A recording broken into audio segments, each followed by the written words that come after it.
Hi hello అండి. ఈరోజు మేము ముందుకు హెల్దీ ఫుడ్తో ముందుకు వచ్చాను. అదేంటో తెలుసా? జొన్న రొట్టెలండి. ఈ కాలంలో జొన్నలకి సంబంధించినవి చాలా ప్రిఫరెన్స్ ఇస్తున్నారు. సో మరి అది ఎలా చేద్దామో చూసేద్దామా? ఫస్ట్ అయితే వాటర్ని బాగా మరగబెట్టేశాక అందులోనే పిండి కలుపుకొని గ్యాస్ మీదే ఉంచి ఫస్ట్ లైట్గా కలపాలి.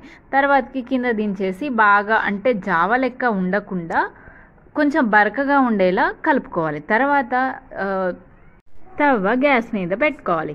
తర్వాత ఒక ప్లేట్లో పిండిని బాగా కలుపుకోవాలి. వాటర్ ప్లస్ ఆయిల్ మనం యాడ్ చేసుకుంటూ మనం పిండి ఎంత బాగా కలిపితే అంత బాగా మనం అది రొట్టెని చపాతీలాగా స్ప్రెడ్ చేసినప్పుడు బాగా వస్తుందన్నమాట.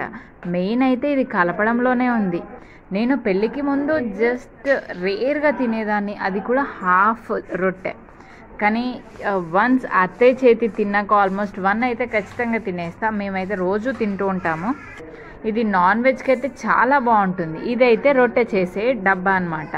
మన ఇంట్లో పారాషూట్ ఆయిల్ డబ్బా, ఇవి ఖాళీగా పడేసేవి చాలా ఉంటాయి కదా, దాన్ని కూడా యూస్ చేసుకోవచ్చు. హ్యాండ్తో కూడా చేస్తారు, బట్ ఈ బాటిల్స్తో అయితే కొంచెం ఈజీ అంటారు. మా అత్తమ్మ అయితే జొన్న రొట్టెలు చాలా బాగా చేస్తుంది.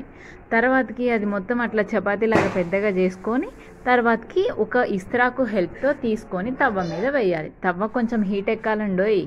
తర్వాత అట్లా 2 సైడ్స్ కాల్చుకోవాలి. ఇట్లే వేడి జొన్న రొట్టెలు రెడీ. ఇలా తీసుకొని ఒక ప్లేట్లో పెట్టేసుకుంటే సరిపోతుంది. జొన్న రొట్టెలు చేయడానికి కావాల్సిన ఆయుధాలను ఎందుకన్నానంటే, ఒకప్పుడు నాకు ఇది చెయ్యాలంటే యుద్ధమే అనిపించేది, బట్ ఇప్పుడు ఈజీ. ఈ వీడియో నచ్చితే please like, share and subscribe.